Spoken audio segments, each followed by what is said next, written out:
Muy buenas tardes a todos, ¿qué tal? Qué especial estar juntos.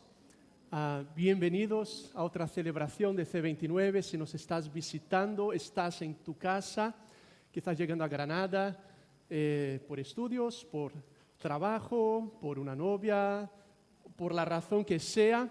Qué bueno que estemos juntos. Una alegría reencontrarnos, algunos después de muchas semanas también. Perdón. Y debo confesar que yo estoy incluso un poco más nervioso de lo normal. Siempre estoy al hablar, pero hoy aún más. Tengo la barriga un poco rara. No sé si fue por la pizza que desde julio estaba en nuestro microondas y me la comí hoy. O, no es broma, Ana, eso no hacemos en nuestra casa. Pero sí por la ocasión. Y hablando de Ana, recordaba algo que su abuela nos contaba. Ana viene del sur de Brasil, pegado tristemente a Argentina, y tenía que dejar la broma. Pero hace como 100 años, alguien de Suecia, obviamente cruzando el Atlántico o en barco, llegó hasta esa parte extremo sur de Brasil. Era un misionero, se había entregado a comunicar la vida y el mensaje de Jesús a personas en otros lugares del mundo y había ido a Brasil en su caso. Llegando a las tierras del bisabuelo de Ana, ahí en el extremo sur de Brasil, le dijeron al bisabuelo de Ana que un hombre, un rubio de ojos azules, había llegado. Pues lo puso a dormir en el establo con los animales, no lo dejó pasar a la casa, pero ese mismo día el bisabuelo de Ana se enfermó mucho. Entonces le dijeron, ¿por qué no invitas al misionero a que venga y haga una oración por ti o algo así? Finalmente aceptó y dejó que viniera el misionero a orar por él. Al instante hubo un milagro y fue sanado.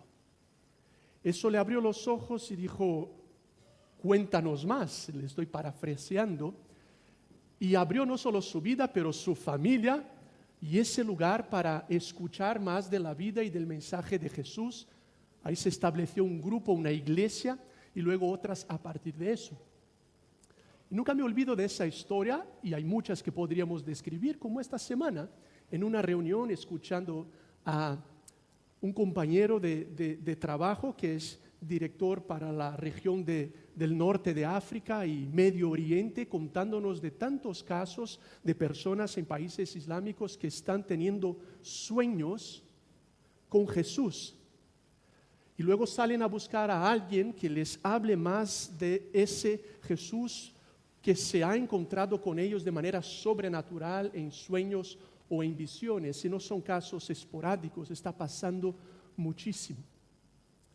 Es muy interesante cómo ese movimiento que comenzó hace 2000 años y ha sido descrito, ya seas alguien que lo abraza o no, como el movimiento más influyente de los últimos 2 milenios, la iglesia con I mayúscula, grupo de personas, de seguidores de Jesús, que ha impactado al mundo. Verás, la democracia, las universidades, sistema público de salud, la abolición de la esclavitud, tantas otras ideas y beneficios que tenemos hoy como sociedades nacieron por la conciencia cristiana. Y no sé si lo sabes, pero la iglesia cristiana nunca ha crecido tanto en nuestros días, ha crecido tanto en la historia como está creciendo en nuestros días. Está explotando en muchos lugares del mundo. Y alguien que nos contó cómo todo eso empezó a ocurrir, lo dejó registrado en un libro muy, muy especial. Lo llamamos, en la mayoría de los casos, Hechos de los Apóstoles. Y el doctor Lucas nos describe ese nacimiento de lo que acabo de decir, es ese movimiento más potente de la historia, formado por mujeres y hombres de todo tipo de raza, de naciones, de contextos, de pasados. Y hoy estamos empezando una nueva serie aquí en C29, una serie a partir del libro de los Hechos, hablando de que la historia continúa, volumen 2, porque en febrero del 2015 recién empezados como expresión local, C29, hicimos una serie a partir de los Hechos. Y queremos retomarla entendiendo la importancia no solo para la historia de la humanidad, pero también para la gente que se identifica como cristiana, pero de manera más particular también para nosotros aquí en Granada, en nuestros días y de cara a ese nuevo curso al que estamos entrando. Y es nuestra expectativa y oración que estas reflexiones, nuestros estudios luego en grupos pequeños puedan mover algo dentro de nosotros, ayudarnos a reenfocarnos y Dios en su gracia pueda hacer algo sobrenatural en nosotros cuando nos envía a hacer lo que Él quiere que seamos en un nuevo curso. Así que te invitamos a acompañarnos en esta serie que arrancamos hoy y seguiremos las próximas semanas. Y como no podría ser diferente, quiero invitaros a venir conmigo al capítulo 1 del libro de los Hechos. Y de manera muy amplia quisiera mostrarte o quizás recordarte, pero con la expectativa de que Dios pueda hacer algo profundo mientras juntos abrimos su palabra. ¿Quién es el autor y la audiencia del libro de los Hechos? Luego, ¿cuál es el evento que origina, que detona, que estalla ese movimiento? Y finalmente, ¿cuál es la misión de ese movimiento? Todo eso en los primeros versículos de Hechos en las 2 horas que me ha sido dada esta tarde. Abre conmigo tu aplicación o tu Biblia escrita. Si no tienes una, hay varias en las mesitas, tanto como estas, como unas negras que tienen solo el Nuevo Testamento. Quisiera invitarte a que me acompañaras en el texto, ¿vale? Si estás usando la que muchos tenemos ahí sobre las mesitas, Hechos capítulo 1, estamos en la página 634. Hechos capítulo 1.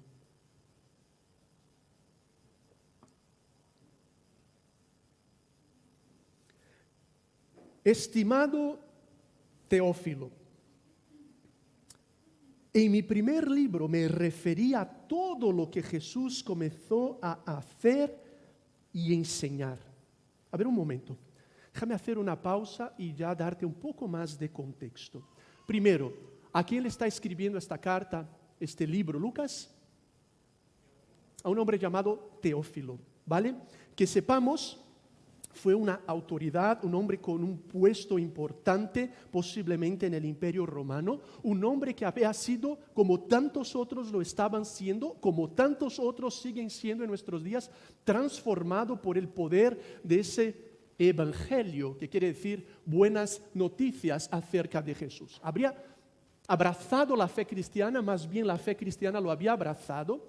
Y ahora ves a un Lucas escribiéndole para dar certezas y más detalles acerca de su fe. Y Lucas hace una referencia a su primer libro. Y esto es muy interesante. Fíjate, Lucas fue un médico, un intelectual.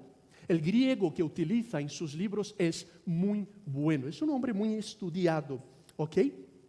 Escribe Lucas y Hechos, el Evangelio de Lucas y Hechos, 2 volúmenes, pero eso conforma una cuarta parte del contenido del Nuevo Testamento, ¿vale? El hombre que más escribió fue Lucas en el Nuevo Testamento, a pesar de que Pablo escribió más libros, pero en cantidad de palabras. Y es impresionante la precisión geográfica, médica, de los lugares, de la gente que utiliza Lucas. Era un hombre muy meticuloso, por supuesto por su personalidad y por su vocación, tiene esa característica sus 2 libros. Y haciendo referencia a su libro anterior, déjame solo leerte la introducción del libro de Lucas, ¿vale? En el primer capítulo, en el prólogo de Lucas, él empieza diciendo: muchos han intentado hacer un relato de las cosas que se han cumplido entre nosotros, tal y como nos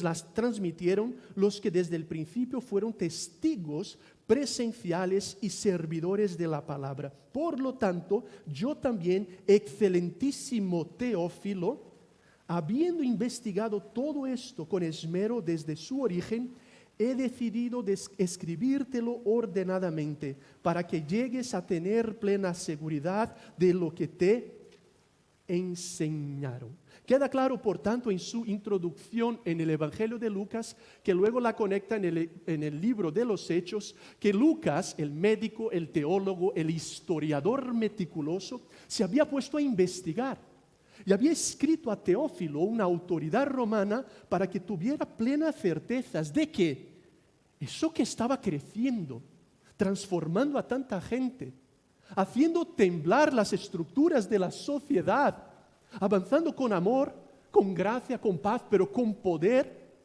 no era solo una ideología que algunos cuantos habían creado, no era otra opción en el mercado religioso. Era una fe, y escúchame por favor, anclada en la historia. Algo había ocurrido que lo trastocó absolutamente todo. Por tanto, Lucas es un historiador cuyas palabras hacen eco en nuestros días para recordarte a ti y a mí que lo que estamos hablando es historia.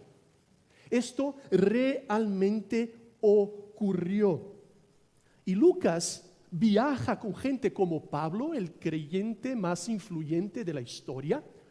Quizás mientras Pablo estaba en la prisión, Lucas entrevista a muchos testigos, quizás incluso a María, quien fue la madre de Jesús, para ir describiendo todo lo que pone en su evangelio, en su biografía de Jesús y también en el libro de los Hechos. Está cargado de historia. Y es por tanto interesante que al inicio empieza diciendo: estimado Teófilo, eso hice en mi primer libro, para mostrarte todo lo que pasó con Jesús hasta el día que fue llevado al cielo. Y seguimos en el versículo 2. Luego de darles instrucciones por medio del Espíritu Santo a los apóstoles que había escogido. Versículo 3. Después de padecer la muerte, se presentó dándoles muchas pruebas convincentes de que estaba vivo. Y otra vez ves a Lucas queriendo mostrar, esto realmente ocurrió. Durante 40 días Jesús se les apareció y les habló acerca del reino de Dios. Una vez, mientras comía con ellos, les ordenó. Otra pausa por aquí. ¿Estáis conmigo? Hemos visto quién está escribiendo, para quién lo está escribiendo, y ahora Lucas rápidamente le destaca a Teófilo que hubo un suceso, un evento, algo pasó que está originando esa explosión de esa fe, no solo ahí entre los judíos, pero empezando a tocar todo el mundo. Y queda claro en sus palabras. Él dice: el Jesús que murió, luego se presentó dándoles muchas pruebas convincentes, claras, de que estaba vivo.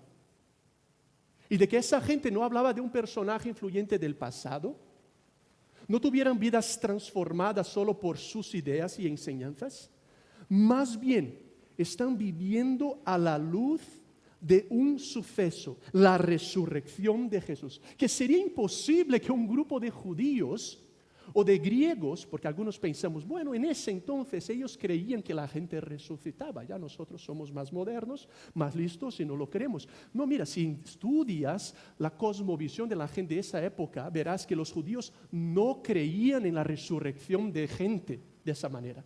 Los griegos tampoco tenían esa forma de pensar. Era para ellos una completa sorpresa.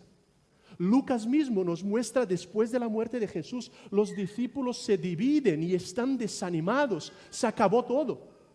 Pero ahora tienes a un grupo de personas completamente comprometidas, entregando sus vidas, siendo transformadas, yendo por todo el mundo anunciando no solo sobre la vida, sino de la muerte y resurrección de alguien. Realmente Él está vivo. Lo que hizo y lo que dijo que haría ha pasado y está vivo. Su resurrección lo cambia todo. No es de sorprender que algunos digan, más bien el libro de los Hechos no lo deberíamos de llamar de Hechos de los Apóstoles, sino más bien Hechos del Cristo resucitado. Porque desde el inicio y a lo largo de sus 28 capítulos, Por cierto, por eso nos llamamos como comunidad local C29, capítulo 29. La historia continúa, porque Hechos tiene 28 capítulos. Prestamos desde C29 Barcelona el mismo nombre, pero este es el significado. Para mostrarnos que el Cristo resucitado está haciendo algo nuevo. Hay una nueva era en la existencia humana. Esto es muy grande.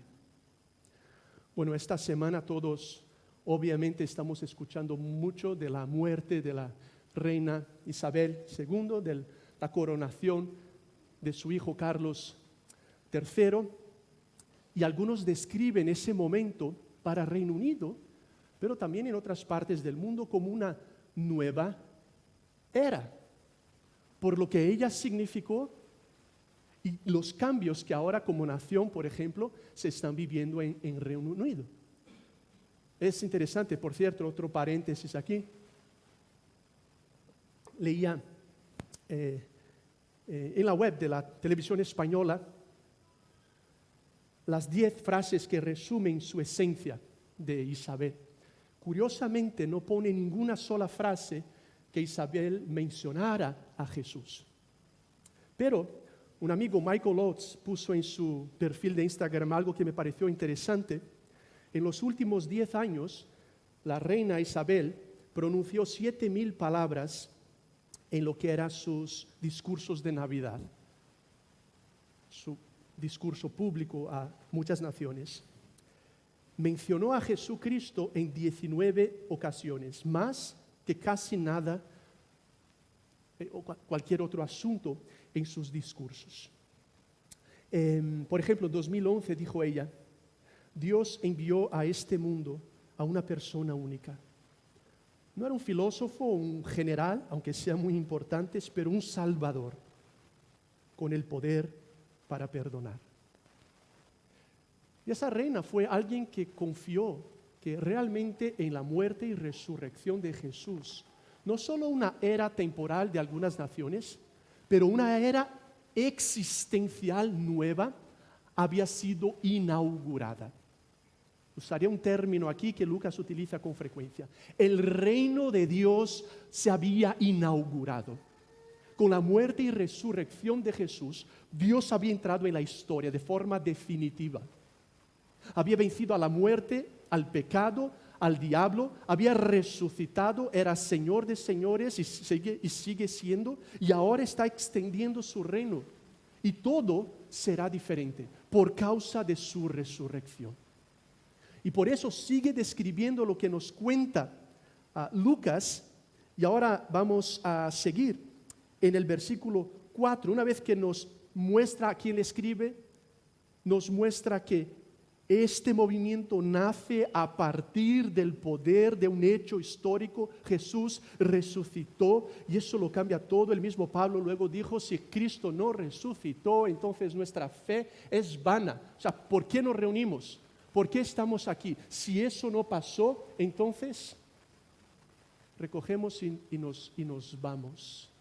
Pero si resucitó, entonces todo es diferente. Y si ha resucitado, dice Lucas. He entrevistado a gente, lo han visto, está vivo, su poder es activo, está transformando gente y ahora está llamando a personas de todos lados a ser parte de esta nueva era, nuevo momento histórico inaugurado gracias a su muerte y resurrección. Esto es grande, esto es potente, dice Lucas. Esto es de dimensiones cósmicas, pero anclado en la historia por lo que Dios ha hecho.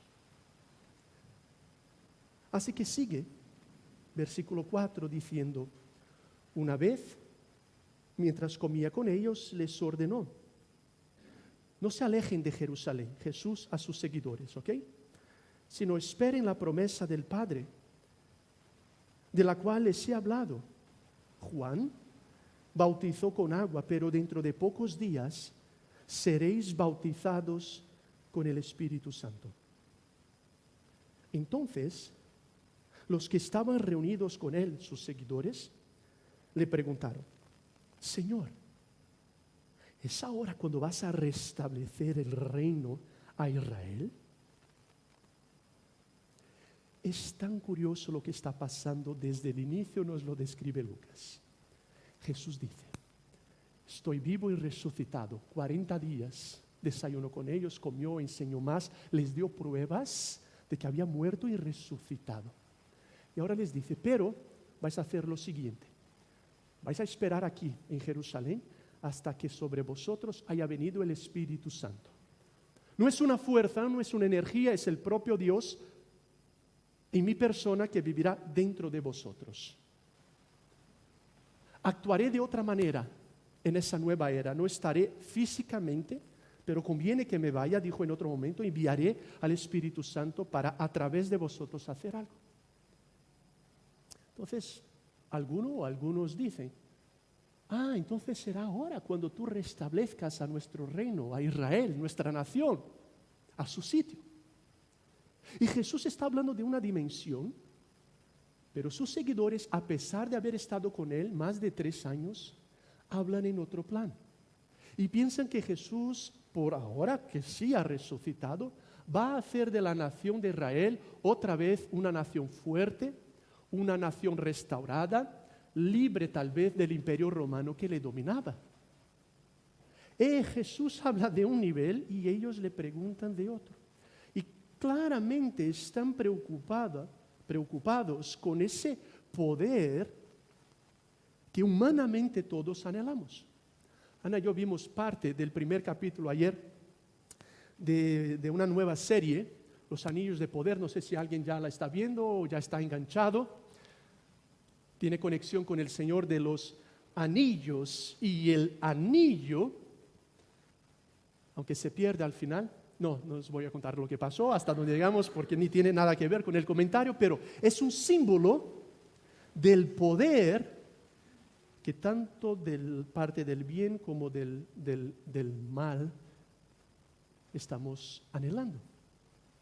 El viernes Julio y Sheila vinieron a Cuyar Vega. Quizás lo conozcas, algunos lo describen como el epicentro de Europa. Un pueblo aquí de la región metropolitana donde vivimos, estando en la plaza, tomando unas tapas, los niños jugando, ahí hubo una discusión, pero fea, entre 2 mujeres por causa de los niños. Hasta llamaron a la policía, la cosa se puso, pero fea, ¿no? Y nosotros, venga, vamos. No, por lo contrario, resintiendo la situación que estaba horrible pasando ahí. Pero pocos minutos después vemos a que algunos niños también se están peleando y luego los padres llegan a... Interesante y triste, como yo el primero, tengo unas inclinaciones al poder que yo quiero tener la razón.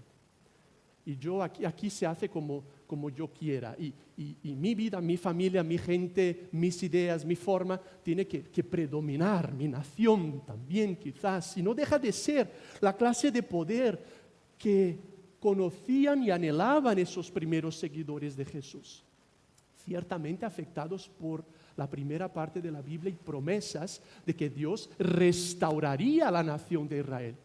Pero entienden el plan de Dios en un plan muy distinto a lo que Jesús está haciendo.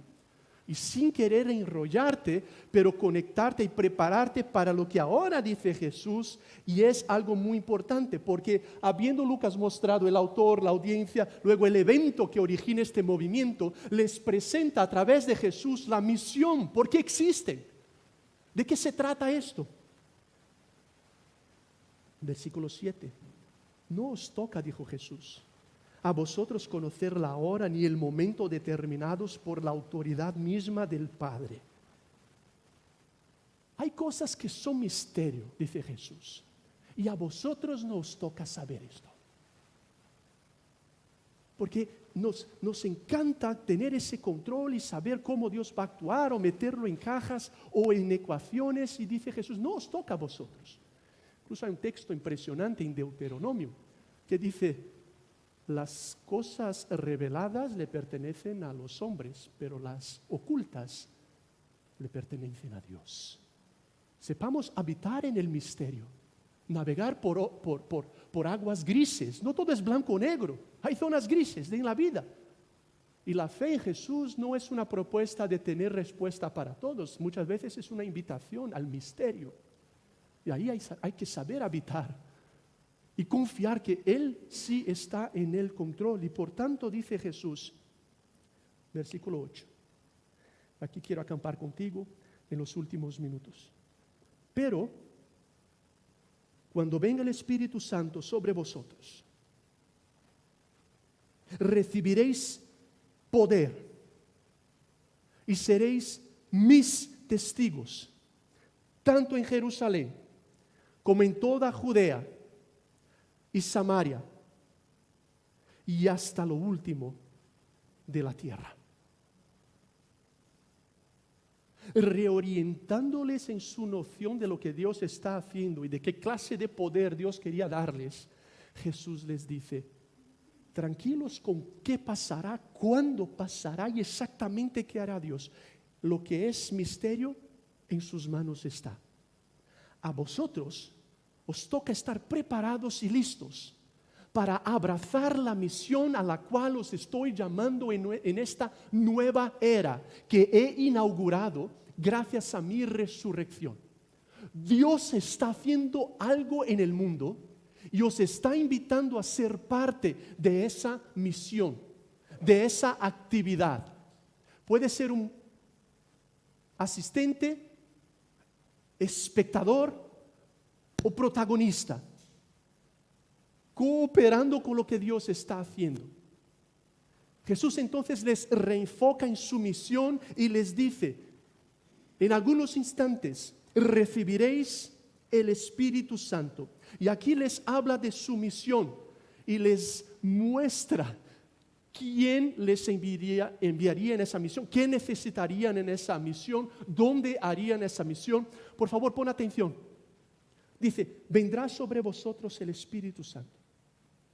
El Espíritu Santo, otra vez lo digo, es la persona divina. Dios es una relación desde siempre y para siempre. Padre, Hijo y Espíritu Santo.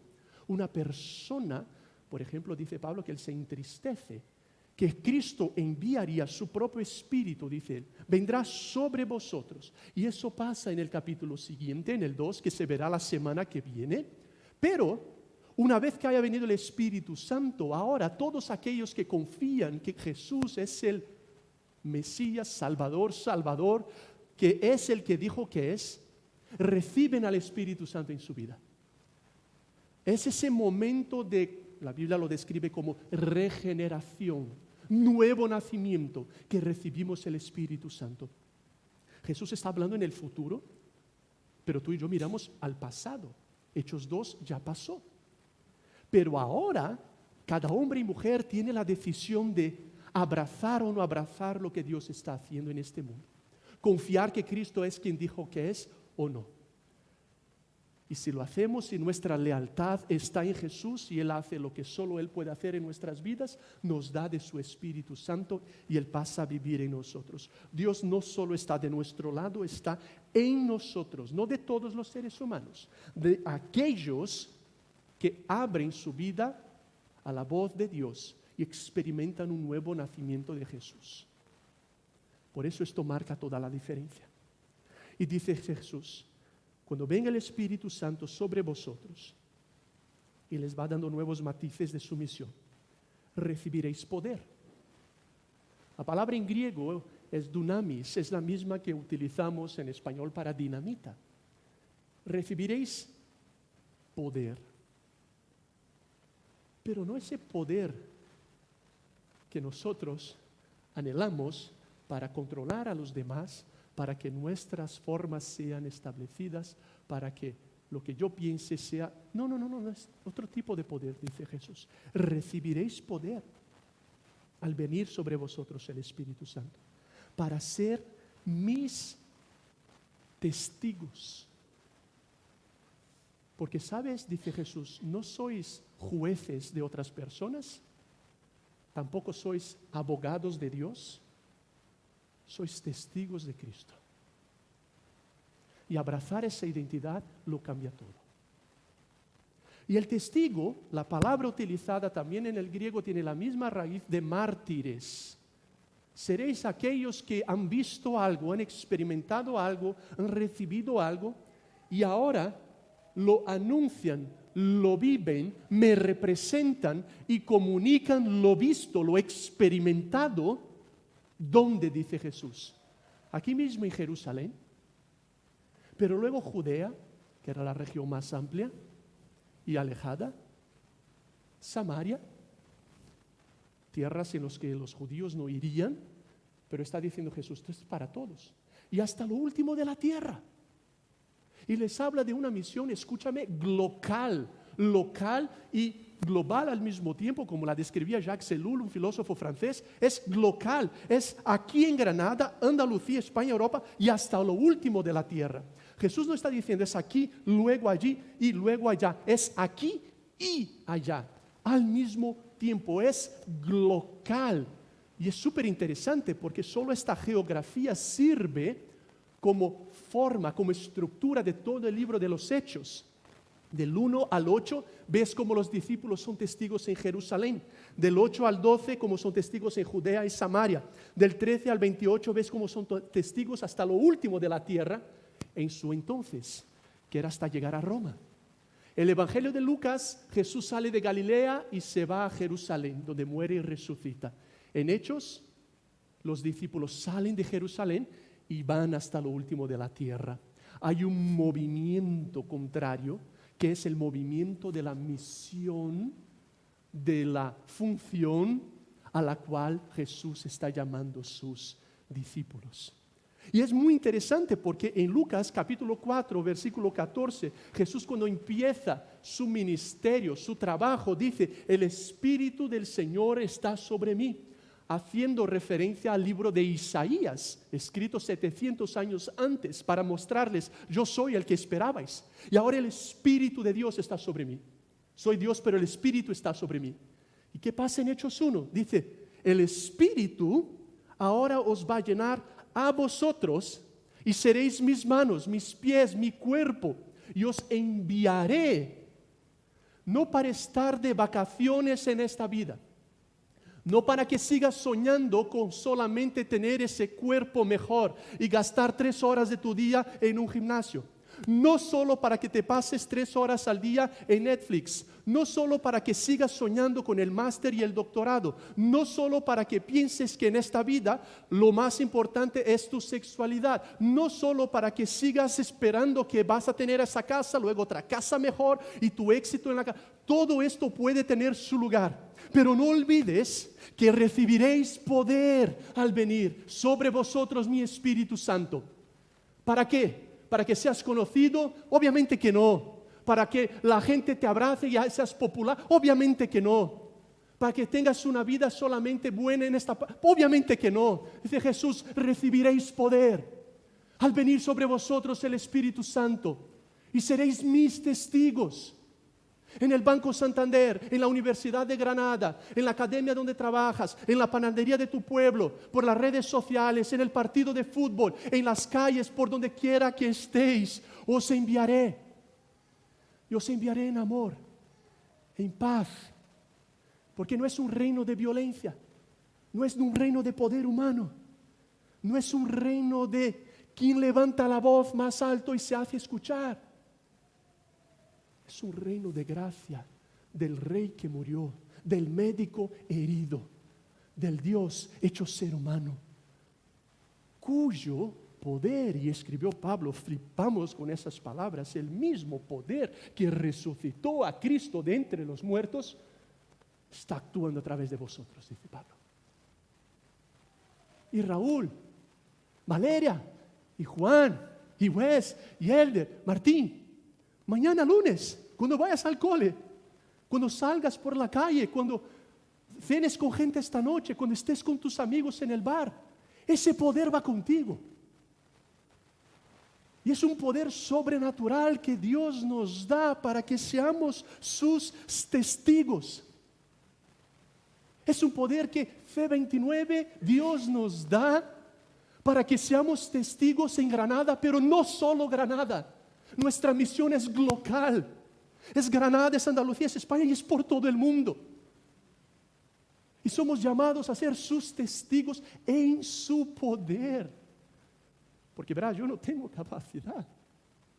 No tengo lo que necesito tú tampoco lo tienes para hacer lo que Dios quiere que yo haga. Pero hay algo maravilloso.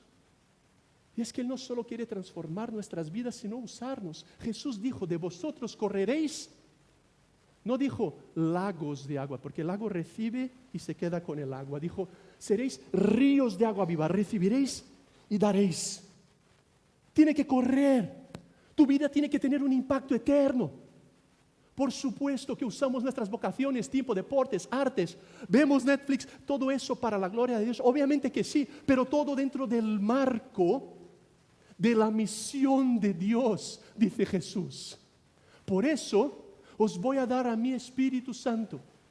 Y entonces recibiréis ese poder. ¿Qué pasaría si mañana en el gimnasio fueras con esa conciencia de que estás ahí también como un testigo de Cristo en su poder? ¿Qué pasaría si mañana fueras a esa cafetería, dieras esa clase, vieras a esa amiga, cuidaras a tus hijos con la conciencia de que el poder del Espíritu Santo está en ti? Y escúchame, todo cristiano es un ser humano en misión. Todo cristiano es un ser humano en misión. Todos jugamos en el equipo. No hay nadie en el banquillo de Dios. Algunos son delanteros, otros juegan atrás, otros somos porteros, porque algunos trabajáis en banco, otros sois estudiantes, otros papás o mamás que se quedan en casa trabajando con sus hijos, otros pastores, no importa, pero todos estamos en su misión. Es que yo en realidad trabajo en el Banco Santander. No. Tú trabajas para Dios en el Banco Santander. Es que yo me dedico a hacer tartas y lo que yo... No. Tú trabajas para Dios haciendo estas tartas, trayendo sabores a la gente, claro que sí, pero es para Dios. Tú no solo estudias arquitectura, tú estudias arquitectura para Dios, para ser testigo en ese ambiente. Y Jesús no deja que sus discípulos pierdan el enfoque y les recuerda y les enseña que algo sobrenatural pasaría con esa misión, con ese enfoque al cual todos los seguidores de Jesús somos llamados a vivir. ¿Qué tal si permitiéramos que ese poder siguiera creciendo en nosotros? Dependiéramos de Él. Como dice Zacarías, no es por fuerza, no por poder, pero por mi espíritu, dice el Señor. En mayo, y termino con esta historia, Ana y yo estuvimos en un congreso en Polonia y aprovechamos para visitar Auschwitz, el peor campo de concentración que ha habido en la Segunda Guerra Mundial. Como sabéis, una tragedia en absolutamente todos los sentidos. Andas por ahí y, como es esperado, te da ganas de vomitar de la tristeza, de la rabia, de la frustración inimaginable de lo que vivieron ahí. Y estando en Auschwitz, pasamos por la celda de este hombre. Y en la siguiente foto se ve algo que han construido en homenaje a Maximilian Kolbe. Había leído de esa historia, pero estando ahí pude ver el lugar. Y es que durante la Segunda Guerra Mundial en Auschwitz, quizás en otros campos de concentración, cada vez que un prisionero trataba de escaparse, los nazis tomaban a otros 10, otros 9, y mataban a los 10 como punición por el que trató de escaparse. Un día alguien intentó escaparse. Vinieron con una lista de 10 personas que iban a matar para mostrar que no tendrían que intentar escaparse. En esa lista estaba un hombre llamado Gaconiczek, un hombre de Polonia, que al escuchar su nombre dijo: no me matéis, por favor, tengo familia. Su familia no estaba con él, obviamente, estaban en otro campo de concentración. Pero gritó desesperado: no lo hagáis, por favor, tengo familia. Y en ese mismo momento Alguien más, Maximilian Kolbe, un sacerdote católico de la foto, se puso de pie. Dijo, yo no tengo familia, ¿puedo morir en su lugar? Para la sorpresa de todos, los nazis dijeron que sí. Se llevaron a Maximilian Kolbe y a otros, lo dejaron morir de hambre y él fue aguantando hasta que lo mataron. Poco tiempo después terminó la guerra, Gaconichek fue liberado. No toda su familia sobrevivió, pero algunos sí. Décadas después, Gaconichek está desde una iglesia en Estados Unidos hablando de Maximilian Kolbe. Y le parafraseo cuando dice algo como, mientras tenga aire en mis pulmones, considero ser mi deber hablarle a todo el mundo de Maximilian Kolbe y de su acto heroico en mi lugar. Cuando escuché esta historia no pude sino pensar, como Lucas nos mostraba, que hubo alguien, Jesucristo de Nazaret, Dios hecho ser humano, que se levantó en tu lugar y en mi lugar y dijo, moriré en vuestro lugar. Y tomó la cruz que nosotros merecíamos tomar. Y murió y resucitó para perdón de nuestros pecados, para reconectarnos con Dios, para reconectarnos con los demás y con nosotros mismos, para darnos la paz sobrenatural y una nueva vida en Dios, e invitarnos a esa nueva era que Él estaba inaugurando. ¿Y sabes qué? Es por eso que podemos decir algo parecido con Gaconichek. Mientras tengamos aire en nuestros pulmones, es nuestro privilegio, nuestra alegría y nuestra responsabilidad dada por Él mismo, decirle a todo el mundo de lo que Jesucristo de Nazaret ha hecho en nuestro lugar y en lugar de este mundo. Y esto es para ti y esto es para mí. Recibiréis poder, dijo Jesús, al venir sobre vosotros el Espíritu Santo. Y seréis mis testigos. Quizás algunos por primera vez hoy debemos hablar con Él y decir, perdóname, me entrego a ti y confío que eres Señor y Salvador. No lo entiendo todo, pero siento que me llamas. Y lo vienes haciendo. No resisto más y pongo en ti mi lealtad y mi confianza. Y en ese momento recibirás nueva vida y el Espíritu Santo en ti. Y otros que ya lo hemos hecho, somos desafiados a recordar que podemos tener más y más de Él cada día y abrirnos a la convicción de que Él nos da de su poder y nos envía por amor a este mundo que tanto lo necesita para ser testigos de Cristo en los distintos lugares. No en tu valentía, no en tu amor, no en tu poder, sino en el suyo, para que otros le conozcan. Su reino se sigue extendiendo, porque la misión tuya, mía, nuestra, sigue siendo la misión de la iglesia. Escuchemos su voz, seamos llenos de su poder cada día más y más, y seamos sus testigos, porque la historia continúa. Toma unos segundos para hablar con Dios en tu lugar, por favor.